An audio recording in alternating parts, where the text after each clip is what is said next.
સ્વાગત છે આપનું મધુરા ફૂડ ચેનલ પર।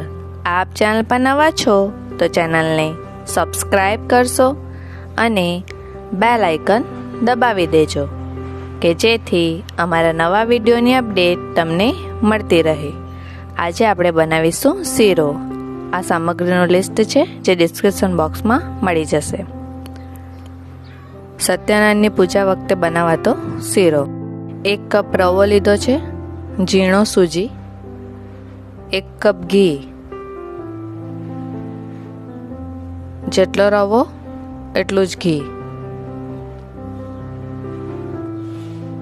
ઘી ગરમ થાય એટલે એમાં આપણે રવો ઉમેરી લઈશું।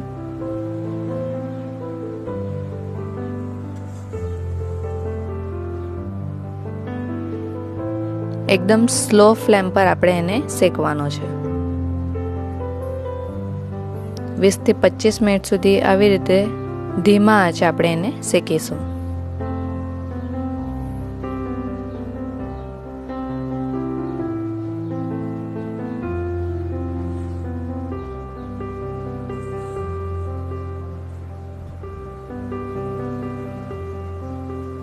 એક તપેલીમાં 1 કપ દૂધ લઈશું। જેટલો રવો લીધો એટલું જ દૂધ પણ અને એટલું જ ઘી પણ, અને અડધો કપ પાણી, એને ઓગાળી લઈશું।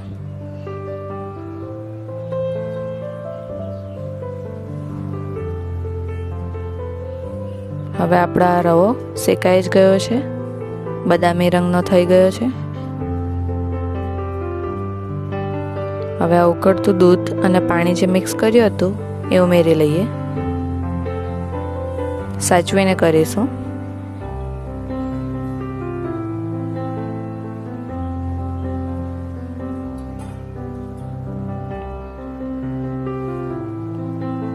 મિક્સ કરી લઈએ। ખાલી દૂધ લઈએ ને તો થોડોક ચીકણો જેવો થઈ જાય, એટલે પાણી અડધો કપ પાણી ઉમેર્યું હોય ને તો છૂટો દાણો રહે।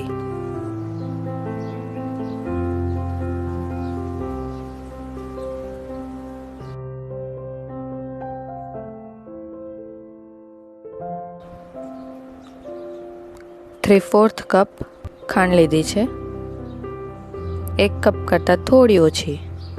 તમારે ગળ પણ વધારે પસંદ હોય તો 1 કપ ઉમેરી શકો છો।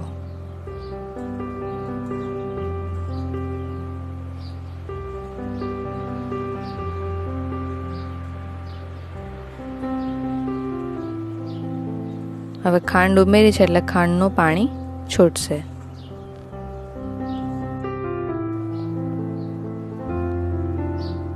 અડધી ચમચી એલચી પાવડર, 3 ચમચી ડ્રાયફ્રૂટ,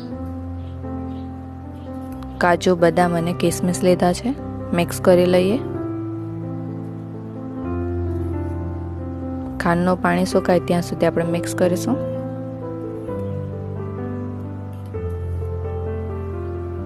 હવે 5 મિનિટ માટે આપણે એને ચડવા લઈશું।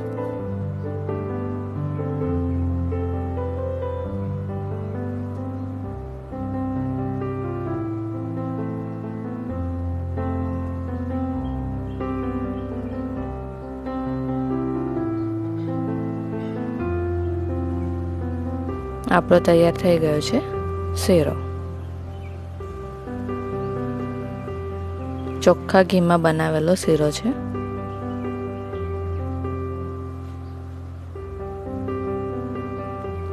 પ્લેટિંગ કરી લઈએ। થોડાક ડ્રાયફ્રૂટ ઉમેર્યા છે ઉપરથી।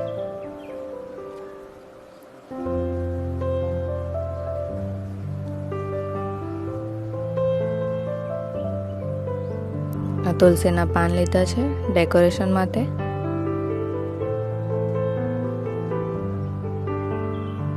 બહુ નાના નહીં અને બહુ મોટા નહીં, મીડિયમ સાઇઝના પાન લીધા છે।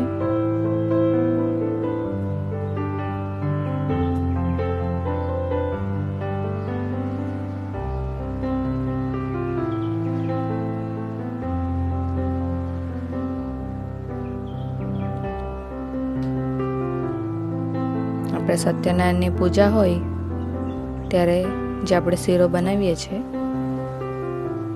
તે શીરો ખૂબ જ સરસ લાગે છે.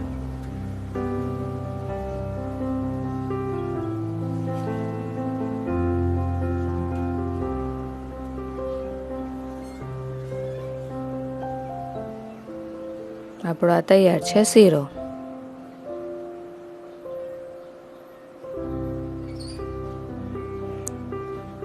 જો આ વિડીયો તમને પસંદ આવ્યો હોય તો લાઈક અને શેર કરવાનું ભૂલશો નહીં. ફ્રેન્ડ સાથે, ફેમિલી સાથે શેર કરી શકો છો. જો આ કેટલો સરસ કટ થઈ જાય. મોંમાં પાણી આવી ગયું ને.